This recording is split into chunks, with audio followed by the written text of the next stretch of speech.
let's move closer to home to Australia.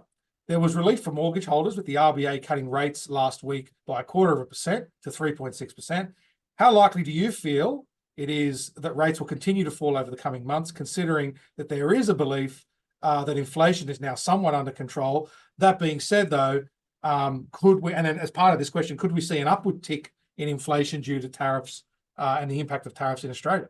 Yeah, I think the RBA wants to continue to lower rates, but in a very measured fashion.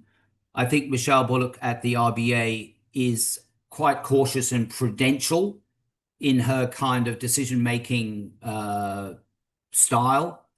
I think rates will continue to be lowered at successive meetings going forward. Inflation has clearly decelerated on a year-on-year basis. The economy is kind of interesting, isn't it? It's not really doing much. And I think a majority of the growth, or a lot of the growth, is being generated through strong government spending. But hey, Anthony Albanese's back in power, and I don't see a Labour-led Australian government not increasing government spending. I think the government spending side is pretty much set in stone. But also, we have also very strong net immigration flows, which provides a big stimulus to the economy, as we know so well over the last 2 to 3 years. So all in all, I think inflation is relatively tame. I think the RBA is quite happy with the kind of balance in the economy versus the rate of inflation. I think we're going to start steadily chug our way lower in terms of rates. I don't think we're going to go dramatically lower, but I think we will go lower. The housing market picked up a little bit once the RBA started cutting rates, and Melbourne apparently now is back in positive territory for the first time in 3 years. Sydney, of course, has been relatively buoyant.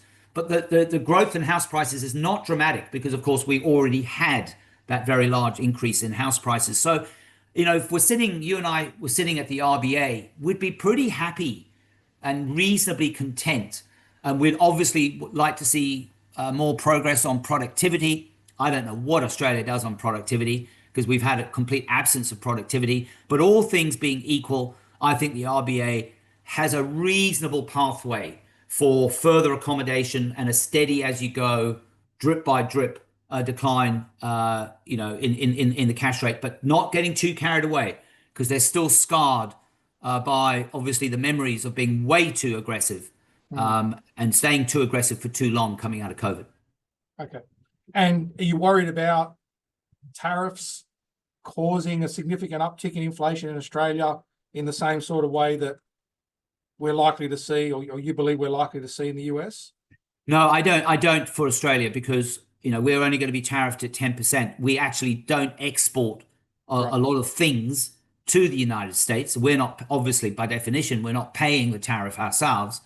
So I'm sorry, goods coming into Australia are not being tariffed. Yeah, okay. Obviously, the Americans are paying the tariffs on our goods going over there. So, I mean, net, I don't think that the new tariff regime will have a significant impact, in my view, on Australia. There is still the question of pharmaceuticals, and we still don't have a number on that. And until we do, and we don't know if there's going to be carve-outs, we don't know if there's going to be exemptions, so we can't really factor that in for the moment.